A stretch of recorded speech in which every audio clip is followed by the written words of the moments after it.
Man, I'm fucking nervous, dude. I've never actually been more nervous to do anything. Oh man, how you doing? I'm great. You? Oh man, it's weird hearing your voice in a nice context. Yeah, this is the first time we've had the opportunity to talk to each other. Yeah. In person. Yeah. Yeah. It's I'm gonna be flatly honest. I'm kind of nervous. This is an experience I never thought I'd really get the opportunity to have. How have you been? I mean, how have you been? Yeah, I'm good. And yeah, it's great to talk to you. It's good to talk to you, man. Yeah, don't be nervous. I'm Shrek. I'm Shrek. Oh man, I thought I would have like a list of kind of questions prepared, but I really don't. I'm kind of just gonna wing this. I'll let you know. Obviously, I'm recording this. Whether or not it gets released, I don't know. Obviously, I'd have to get your consent on that. Yeah. But as I mentioned in the Twitter message, it would be, I think, beneficial for both of us to have it released. Kind of just to let my audience know that we're cool. Yeah. So that this, whatever happened last year, I don't want that to hang over your head if you ever try to make some sort of comeback. Yeah. I mean, I think people, really need to remember that it was for the show.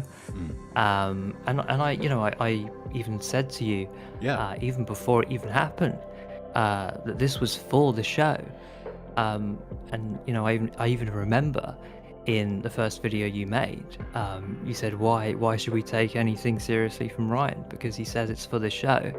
And then I just feel that it really sort of went downhill when you made the second video, because then you accused me of lies, despite saying in the first video that, why take this seriously? And yeah. But yeah, whatever you want to talk about. Yeah. I mean, I do kind of see. I know what you're referencing there. The kind of when you told me, I believe it was through Twitter. This was around the thing you did with conventions, and you were getting utterly flamed for it. You mentioned it was all for the show. I'll kind of give you an insight into how I kind of perceived it. I thought, like, when you said it was for the show, I thought you were referring to that kind of specific incident, in that you were over-exaggerating. No, I'm talking about everything that happened, even from the very start. I mean, we need to remember why we know each other. Yeah. You put the Brandon story on your show. Obviously, at the time, you didn't know it was fake, but it was fake. As I'd clarified in December, that the whole story was fake. The blue snowball was mine. Brandon didn't do any of the things, which really sort of comes back to the whole thing about lying. Yes, I did lie, and we got to remember that you lied too. You put it on your show, and a lot of people put it on their show too. I look on YouTube at all the videos about me, and they've lied too, because they've sold the Brandon story as well. So we're all liars. Yeah, I'll be honest, I don't fully kind of understand, but I kind of can see where you're coming from with it. So kind of help me out here. Give me like a sort of a timeline of events, from the beginning to the end. Well, it's funny because when I first made a video in the Brony community, it was a New Year's resolution. It was the 1st of December, 2022. It was a video on Dark Herobrine. And then I just got to learn a little bit more about the community, because I didn't really understand it. And then I sort of heard about the Brandon situation, just about him being weird and being a racist. And then I saw an opportunity just to troll him with a story. And the thing is, the narrative at first was that I was lying. And then when you made the TCAF about Brandon, that's when it really was taken into consideration as like a real thing. Because even before the Brandon stuff, the Bronies didn't like me. Look in Twitter mentions. If you go like on Twitter, put in @RyanOnWifi, and you look before the end of January, because that's when the Brandon stuff happened. Look before the end of January, I was getting flamed on Twitter by Bronies. So, and that was I was hated since day one. Right? Yeah, punk rarity. It's funny because Cosmic knows all about it. I sort of knew Cosmic before you came along. So Cosmic knows. And then I got to ask, because I felt like this was something that kind of, it's always kind of stumped me. As you said, it was kind of for the show, for the entertainment that you were providing. Why did you kind of go from Brandon toward me? I think is a question I've had for a while, because it seemed like such a weird jump. Because we went from Brandon being, I mean, even without the allegations, he was already kind of perceived by some as to be quite strange. There are people who have had weird interactions with him outside of, what was alleged. Yeah. But the thing is, it wasn't even brought into question of Brandon even being considered a paedophile. The conversation didn't start until I made that video. So yes, it was bad of me to make that video, but really it sparked the conversation and more information came forward. So then it went from Brandon to, and then you kind of directed it toward me, which I guess is why I'm here. Not to say that I'm not enjoying talking to you. That's obviously I am. But a big part of it is kind of it's clearing the air, I guess. Why did it kind of go from Brandon toward me? I also just want to mention that we did lots of different trolling. It wasn't just pedophile stories. Of course, it was trolling about Brony conventions with that bait tweet. In fact, we put the tweet out twice because the first one just didn't have the intended effect. Yeah. And the whole purpose of these tweets and to do all these weird things was just to piss people off. We saw what happened with the Brandon situation. He sort of made videos like crying, and obviously, it was bad of me to do that. But I'd be lying to say that people didn't find it entertaining. Of course, we made videos about you. We knew you had the largest voice, so you could make videos that we could then make videos about and just sort of have this fake drama stuff. And obviously, when I was making those videos, I didn't intend to have the effect, as you'd mentioned in your RyanOnWifi Sweet Little Lies video, where, of course, you discussed that we gave you a heart condition, and, of course, we apologise for that. Of course, that never came through my mind. No, I don't think it was just... I don't think it would for anyone. Because I think the way that we view the internet is it's like outside of the real world in a sense. Kind of anything goes. It's like the Wild West in a lot of cases. So I wouldn't blame you for that not being, part of the thought process. I don't think you intentionally set out to give me a heart condition or anything. Yeah. It was just kind of a thing that came along with it. And as I mentioned to you in when you reached out and apologized, is that in a way, I kind of have to thank you, because as I mentioned, I was taking this way too seriously. Not the drama itself, but more the online space. I was way too into it, to an unhealthy degree. I would wake up, immediately go on the computer, and then go to bed, 12, 13 hours later. That's not healthy. But kind of when all of the shit with me and you kind of took place, and I was kind of in the firing line, I was able to sort of detach, go outside, touch grass, I was able to land a part-time job, which I don't have anymore. My contract ended with them. But, I was able to kind of do things and push myself in a way to get away from all of it that I would not have done. I know for a fact I wouldn't have done if it wasn't for this. So in a way, this was kind of a rebirth for me. And I feel like I do need to thank you for it in some way. I appreciate that. And I also appreciate Brandon for also forgiving me, because I think it's great that you forgive me. Yeah, I mean, I'm a strong believer in it. I'm not going to sit here and say that everyone deserves a second chance, but I think to some extent you have to extend the olive branch to everyone at least once, because like you said, this was all kind of just entertainment for you, and it was part of a huge kind of bombastic, show of sorts. And when you said it, I looked back on it, and it kind of like made sense. If this was like a film or a TV show, it kind of had that format of it starts out pretty small and then snowballs and snowballs and snowballs into Yeah. more and more and more, and more bombastic and more crazy, and it kind of followed that a similar narrative. So when I looked back on it, when you told me, I was like, well, that actually kind of makes a bit of sense. Yeah.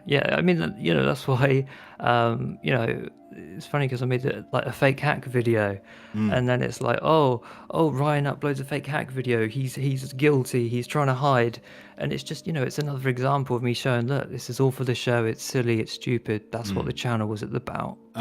So you mentioned when it kind of was dying out, you kind of gave a lot of different, obviously it's part of the show like you mentioned, but there was a lot of different explanations that you gave. The first one being that you were paid by some mysterious shadow figure, and then then that changed to, oh, this was all a troll, which, it turned out to be the truth.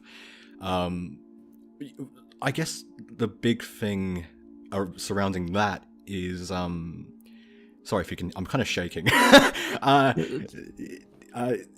So the big thing around that is like, did you ever kind of see it going to a point that it went to? Like, did you expect it to kind of blow up into this kind of huge, well, not huge, it wasn't like, drama alert or anything, but pretty huge, large kind of operation? No. And the thing is, we actually felt bad for Brandon. That's why I deleted the videos actually in March of 2022. I even reached out to Brandon and I admitted to him that it was fake. And I told him that I'd make it right for him. And the thing is I didn't want to confess and be like, well, I faked this story. It was a situation where I felt that Brandon was done pretty bad by all of us. And it was a situation where I feel he didn't deserve it because he couldn't handle it. He couldn't make a video sort of defending himself. And obviously we thought it was quite a funny idea, the whole concept of doing a fake pedophile story, it gets people's attention. And then of course we went to you and did it with you. And by doing that, it just made people realize that, look, this Ryan lie is just fucking about. We should not take him seriously. And at the time I thought, well, this is good because people will reconsider the whole Brandon thing and be like, well, Ryan's lied about this. Let's make it right for Brandon. And, I've seen recently, I have watched a video by a YouTuber who is so in denial that we trolled Brandon that they basically said that there's no way the whole thing about it being fake is real. It was a video called YouTube War Ryan on Wi-Fi. Oh, I know that guy. Yeah, he's made a few YouTube wars. There was you, Blocko Bob, Sign Kim. There's a few people about that. Yeah, I know who you're talking about. Actually, on the topic of Blocko Bob, I think this is a pretty interesting thing to kind of look at. You mentioned to me that you met Blocko in 2017, was it? After the passing of your friend? Yeah. Have you guys always kind of been this duo that kind of stirs up some funny shit? Has that been a reoccurring thing in the friendship, or was this kind of one of those things where it was like, hey, want to join me on this? It was very strange because after the whole Brandon thing had just happened, obviously I knew Bob was watching the videos and he suggested I do more stuff, and it was a case of I don't really know what to do with this. It's funny because I even told you in March of 2022, I said I'm not going to be doing drama videos anymore. And obviously Blocko Bob was suggesting all this stuff, and then I was like, really, what can we do? And then from what I understand, he made videos about you, and then we just I just followed what he did. Oh. But the thing is, I didn't know, because obviously I know Blocko Bob, I know their real name, but they didn't go by Blocko Bob at the time. And so they basically said that there's a YouTuber called Blocko Bob, and I didn't know it was him at the time. I didn't know it was my friend. Oh. And I remember commenting on one of their videos. Yeah, it was the one where they took the Graham Kelly clip out of context. So this was kind of like a strange, like, he was kind of, I guess, going along with you without you knowing, in a way. He was trolling me. You have that kind of friendship where it's like you just kind of fuck with each other, and yeah. Yeah. One thing that maybe this is something that only Blocko could answer. Maybe you don't know. How did you find my location? Because that was interesting. Because I've gone on record saying that my full name, Christopher Patrick, was not a commonly known thing, and it wasn't. But I was aware. It kind of came to me later. I remembered. Wait, I did make a post that had it. My location, however, was never public knowledge as far as I'm aware. How the hell did you do it? From my understanding, Bob was able to find some live streams that you were on before the Brony community, and obviously through like conversation with your friends on live streams, it sort of just like bleeped out. Oh shit! Why didn't I think of that? Damn! Wow, I must have been like piss drunk or high. Man, how do you feel about the whole thing? Obviously there might be, regret. Not regret necessarily, maybe, I don't know, I'm not in your head. But maybe there's some sense of, like, maybe we shouldn't have gone as far and all that. How do you feel about it in hindsight? If I said I didn't know it was wrong at the time, I would be lying. It was just silly. Some of the videos, I think it was just like the tone in some of the ways, because people thought I was like angry. I'm not an angry person, but it was just the tone of things. And obviously, if I was to do trolling again, I certainly wouldn't do like pedophile stories. Obviously, that was fucking stupid. And so yeah, I mean, there's not going to be any trolling anyway. But I do apologize for going so far. But, we all need to remember that we all lied. We all lied about Brandon. Of course, you had the Tootsie situation, and of course, he forgave you as well. Yeah. And yeah, we all just forgive each other. Yeah. The Tootsie thing actually kind of came up in my head as a possible question. The way that transpired, as I mentioned a couple times publicly, was I was kind of given... obviously, I'm not trying to shift blame. It was my fault that I ran with it without doing my due diligence of checking. But I was kind of given this story, and it seemed to fall into place until you look at it for 10 seconds and go, wait a minute, that's not right. Was like the account was like just created when they sent me the message and told me everything. Was that sort of, did you or Bob have anything to do with that? Now, I've been told, now I didn't know at the time when that story was released that it had something to do with Bob. What I've been told, that it was Bob, and that's why it was mentioned actually in that final Brony video. We'd actually shown, I think it was like a clip of you talking about the story, and so that's what I've been told. I've been told it had something to do with Bob. Yeah, I mean, I guess that makes sense, because that was like, if this was a TV show or a film, that would be like the beginning of the end, I guess. It was kind of like a weirdly perfect setup. Another thing that came up during the entire thing was this one story that I can't believe people took seriously, about me when I was, if I was in like Melbourne or something and robbing a homeless shelter. Me and my friends still joke about that. What was that about? And did you or Bob have anything to do with that one? When it comes to like fake screenshots and like fake videos and things like that, that's usually something to do with Bob. I mean, I'm just like the voice when it comes to like talking shit on camera. That's just my thing. But like anything to do with that is not something that like I've made that decision to make that, or just like have that idea. So that's Bob. Bob does that stuff, and obviously, yeah, we're not doing it anymore. On some lighter notes, your previous YouTube history was Go Animate, now called, what was it, Vyond or something like that? Beyond, yeah. How did you... I've always found that fascinating. Like, the community from an outside perspective, a lot of it is like, what do they call them? Grounding videos and shit. What's like...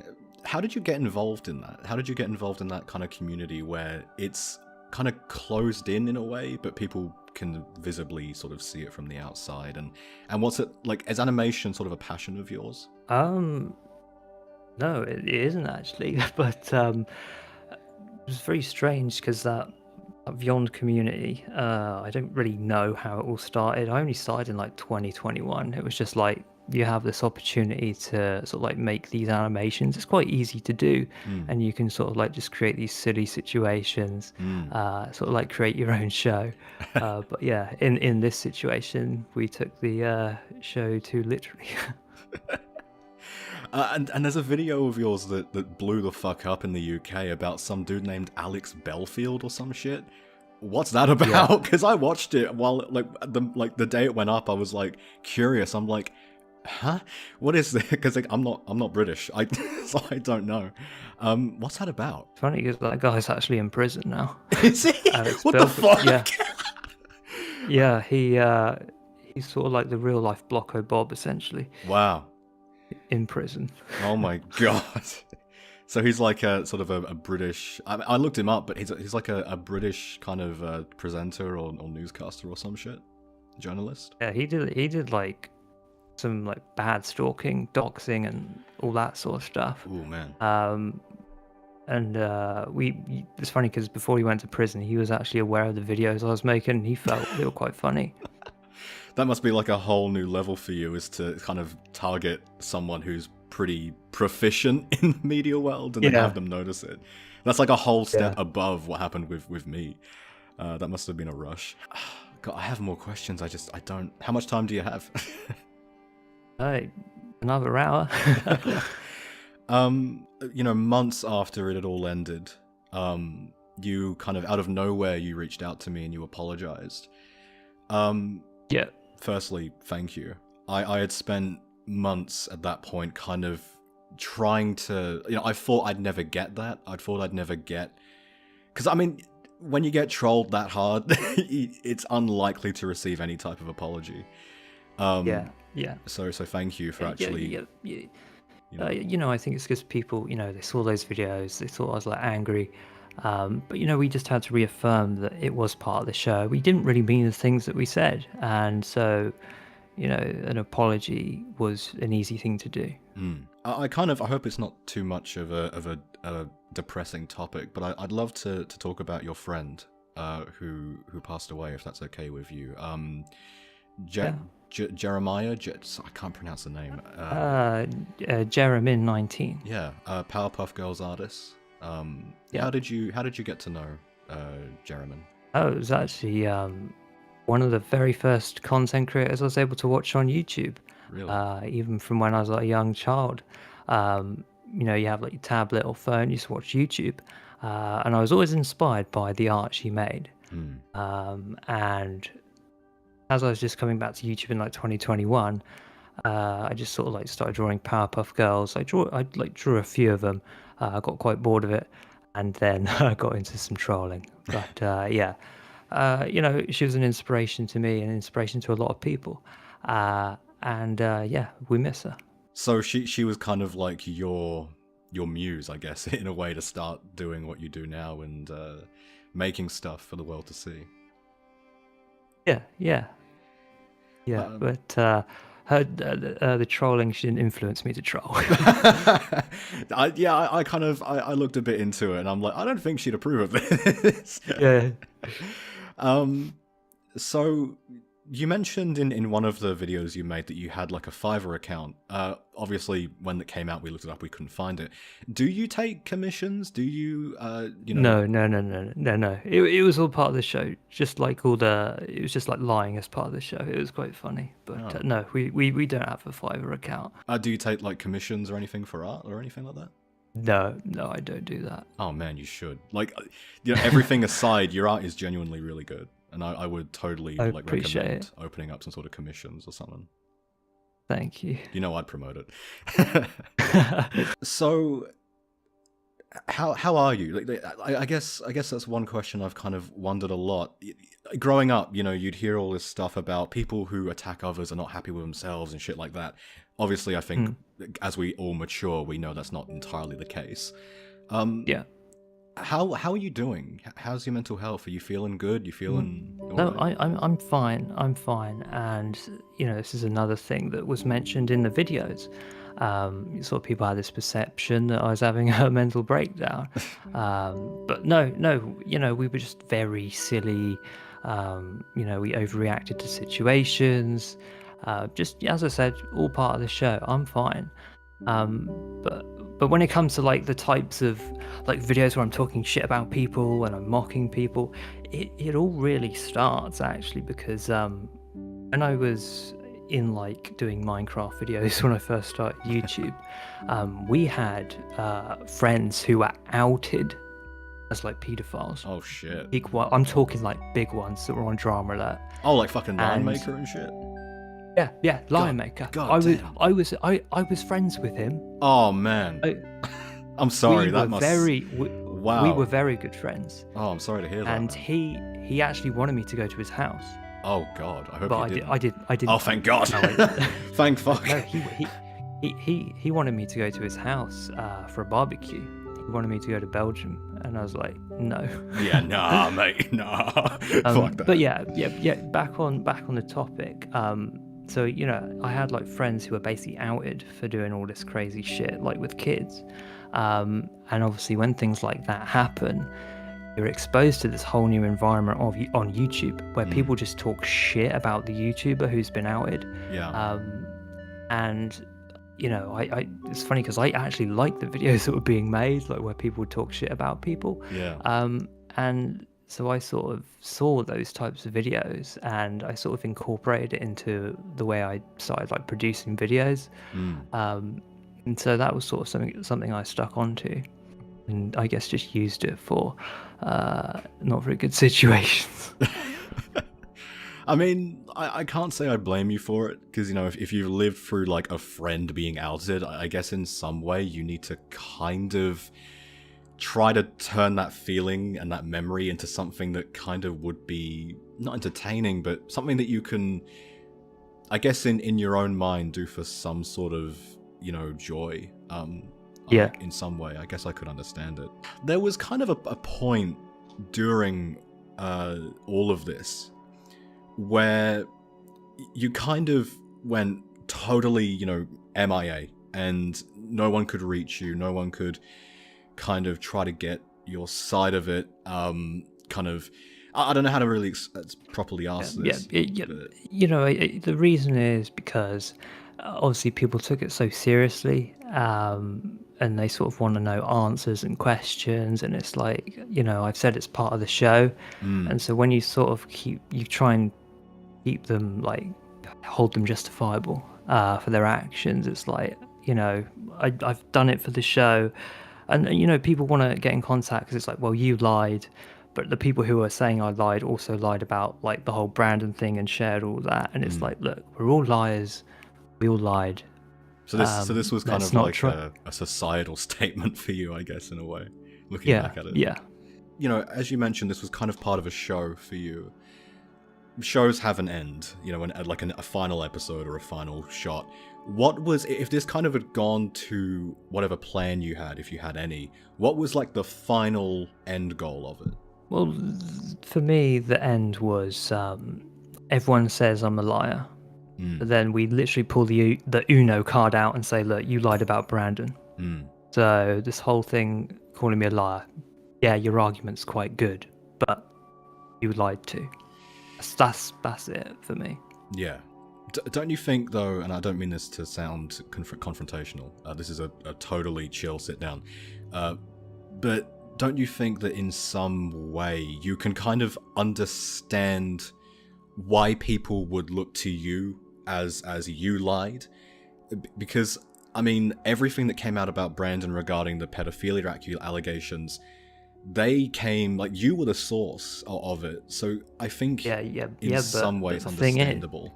The thing is, I was not taking the channel seriously, whereas ECAF was a lot different. It had the disclaimer at the start. I don't know what it said, but it had something along the lines of, this, we cover sensitive topics. Yeah. And obviously people see that, They expect the facts. Whereas in my videos, they are quite silly. You know, I'm usually ripping on people, and it's like, come on, people are watching that. It's like, well, should we take this guy seriously? Because another thing as well, they should have watched the videos as well that we made before the Brandon thing. So it's like, if you'd seen those, maybe you would have thought, well, you know, should we really be taking this guy seriously? But at the same time, I do agree in a sense where it's like, well, you shouldn't have lied about a whole pedophile story. You know, people, you know, it's not really something to lie about.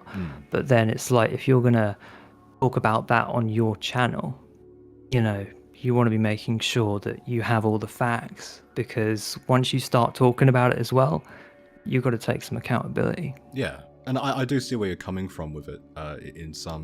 To some extent, is kind of like, if you're given a piece of information, you need to triple check it before you pass it on. I'm seeing where you're coming from. You know, even LittleshyFiM mentioned that in the video discussing the Tootsie situation. You know, he said that it should have been investigated before releasing. Oh yeah, and I've owned up to that specifically a few times. Is that, you know, I was given a story and I didn't actually check. Like, I didn't properly investigate. Like with Graham Kelly, for example, I spent days combing through his fucking Kiwi Farms page, like, and I tried to make sure that things matched up outside of Kiwi Farms, and I actually did something good with that, I think. But then I look back at the rest of TCAF, and he seems to be the only guy I actually put that amount of effort into. And I think that was where I fucked up, was kind of not giving that exact same attention to detail and combing through and triple checking and then triple checking again. Like, that was great. As far as I'm concerned, the Graham Kelly episode was the only good one in terms of actual integrity and making sure things were as close to the truth as I could find them to be. Yeah. So I do see where you're coming from with kind of like, everyone's a liar, because I guess in a pretty decent way, not decent, but you know what I mean, like a pretty substantial way, I guess I kind of was part of that cycle of lying. Because a lot of times I didn't do, you know, a thorough deep dive. I looked into the surface and I looked into like some of the subsurface, but I didn't go like down to like tier 6 of the iceberg or some shit, which is what you're meant to do. You know, I think that if people didn't take the brand and stuff seriously, it would not have like, I would not have escalated everything. I wouldn't even have bothered like doing some of the more like severe trolling, because obviously people took it seriously. You know, it wouldn't have escalated if the whole Brandon thing had not been taken seriously.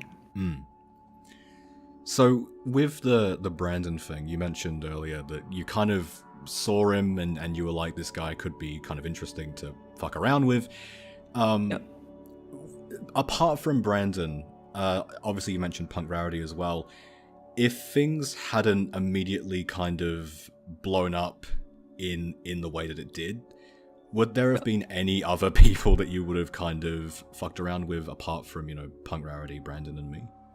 Was there anyone else sort of in the... No, because the thing is, I don't know anything really about the My Little Pony fandom. I know about the show, and so there weren't people in mind who I knew, or there's people I talked to. Like there's nothing like that. It's funny because I watch these videos on YouTube about me. It's like, well, you talked to this guy, and it's like, wait, what? There's no proof. In fact, they accused me of talking to this guy called Sign Kim.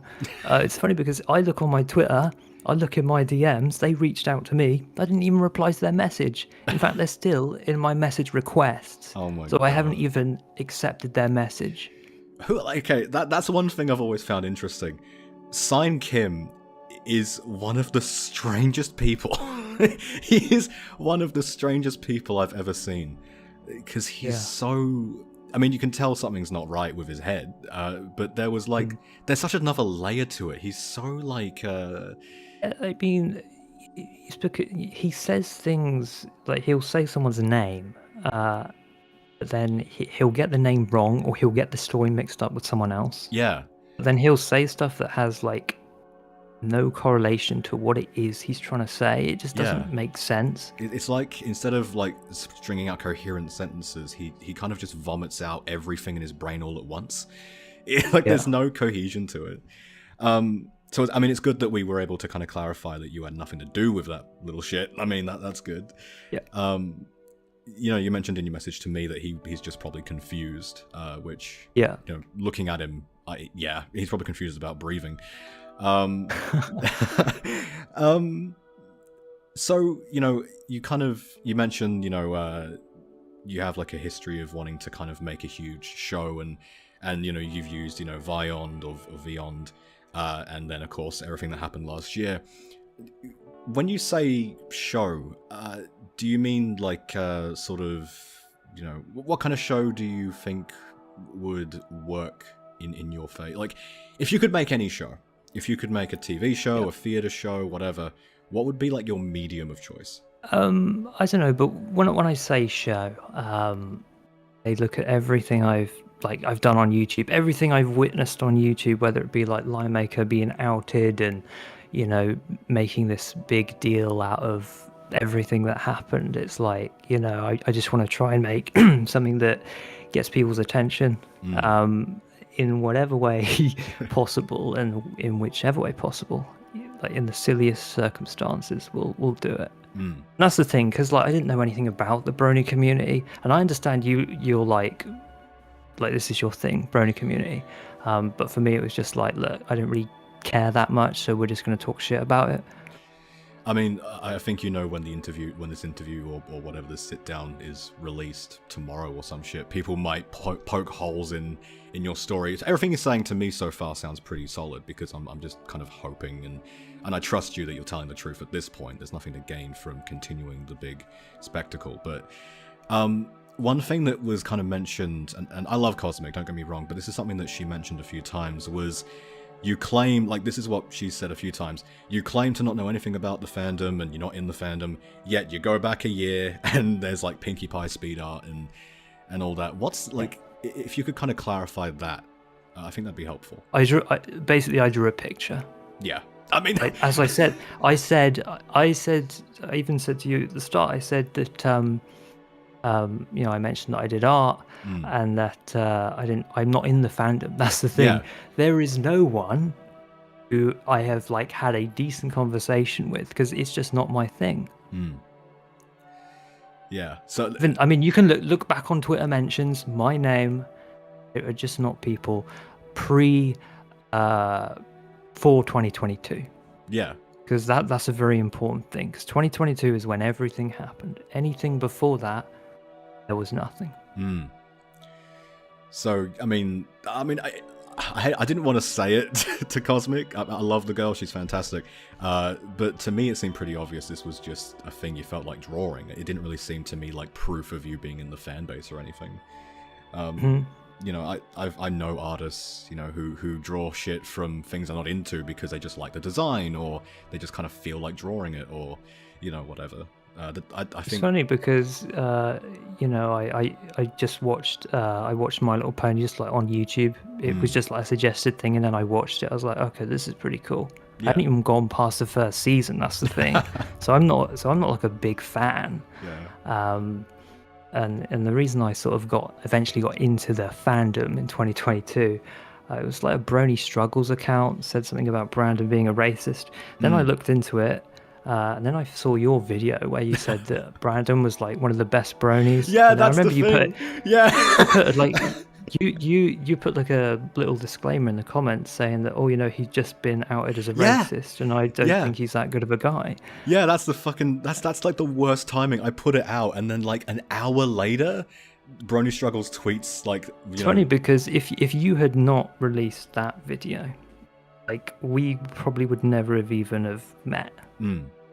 But I guess on the other hand, TCAF wouldn't have happened, and despite how I feel about it in hindsight, people have said that it has helped them in some capacity. Would you agree that, obviously, because obviously my videos were wrong, would you agree that my trolling videos, my way of creating this whole Brandon situation, made you invent TCAF and introduced you to the My Little Pony community in a big way?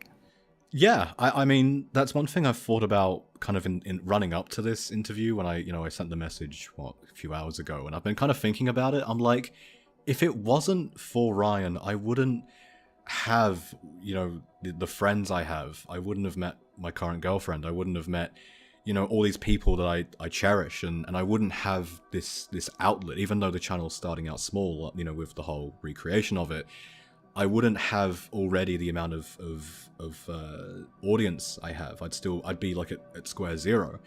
So, I think if it wasn't for you, I wouldn't have, despite how small it is right now, I wouldn't have what I have now.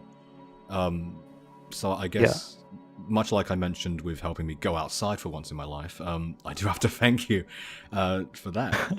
Because, I think it is accurate to say that, despite everything that happened, despite the whole big show that you put on and everything that happened to me, in a way you kind of started, really kick-started my career by extension.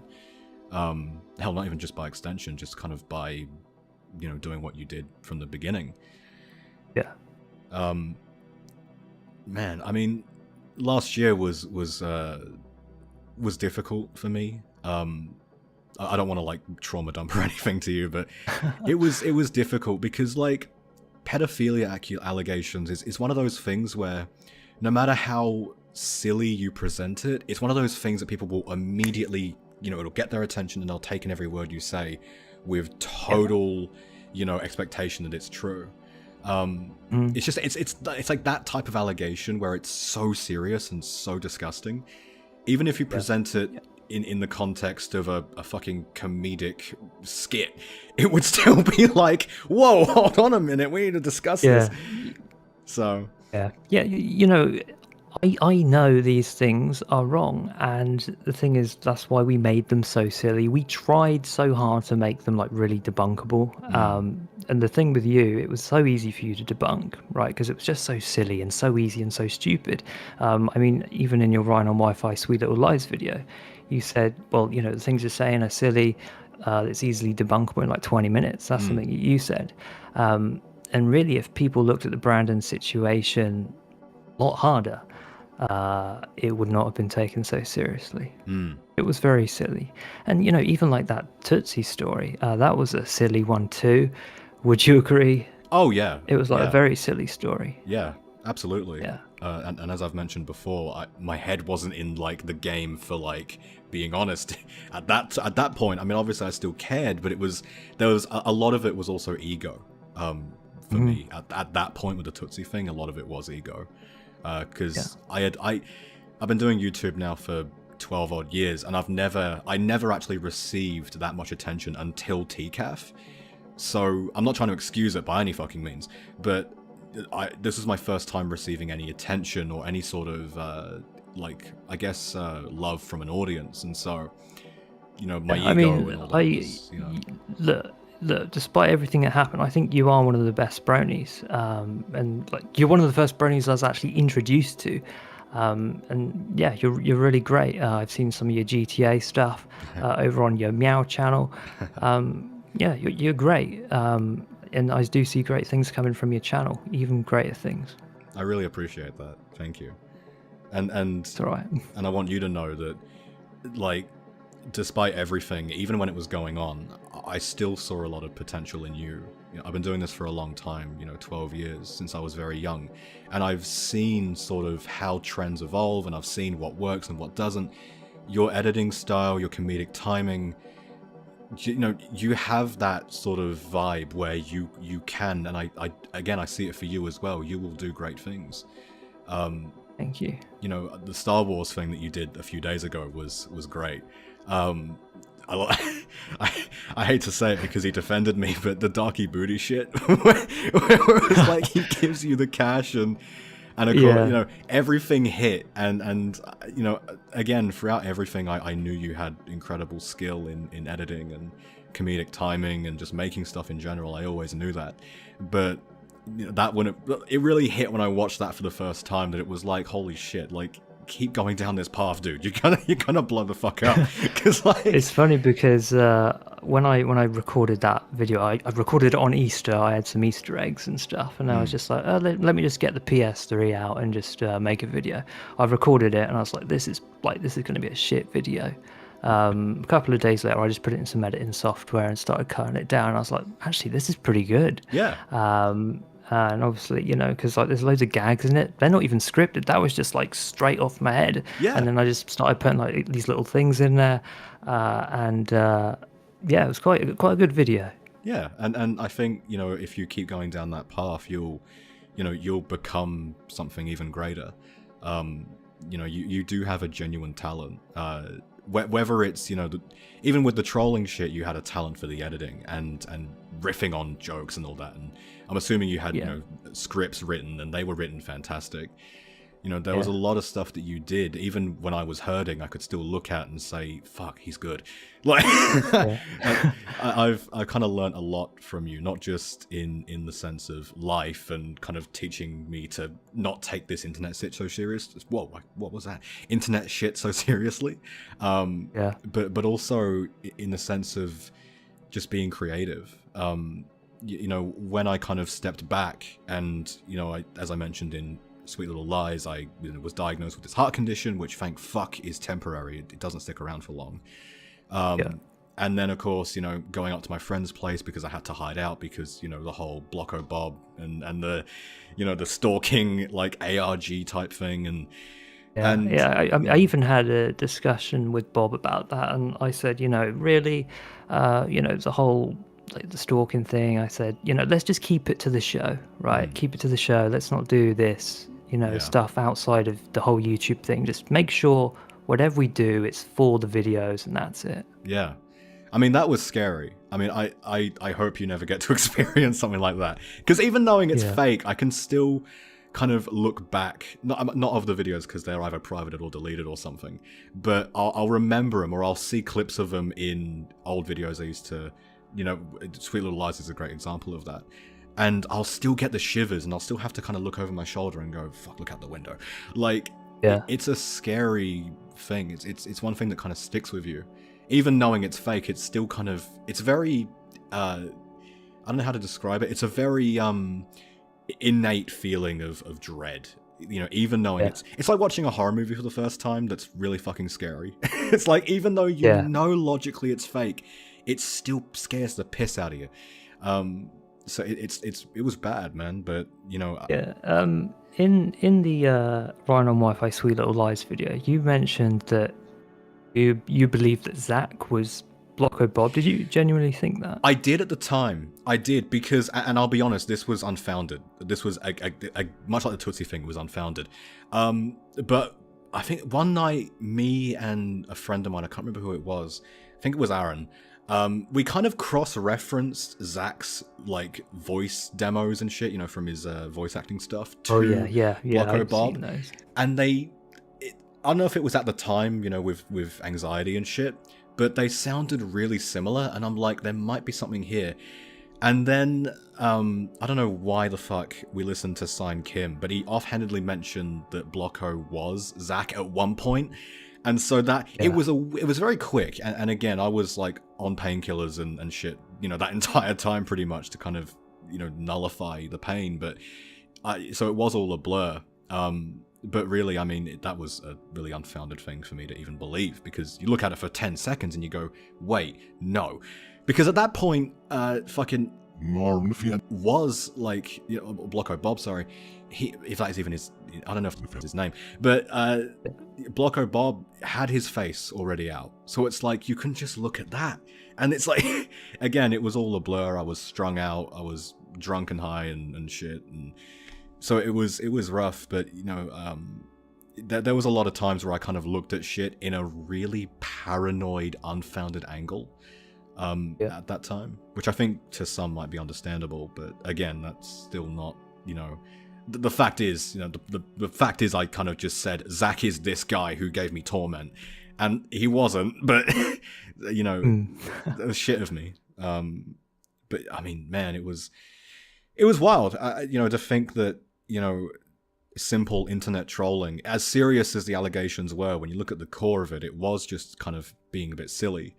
To think that it could have affected me that bad, and the fact that it did, I think says a lot about, what I was like back then, last year. because again, as I mentioned to you before, I was a chronically online loser. Not saying I'm not now, but but you know, I'm able to step away for a bit, and you know, if I'm feeling like, you know, Twitter's being shit, I'll be able to go outside and go for a run or something. You know, I wasn't able to do that before. I mean, I was, but I wouldn't let myself, because I was so caught up in, you know, the e-fame or whatever the fuck. So, and you helped me in a way kind of break that sort of habit. Yeah. And again, thank you for it. Appreciate that. Man, I'm gonna just stop recording and then we can just regularly chat, I guess, if you want. Yeah, Cool. that's fine. Cool.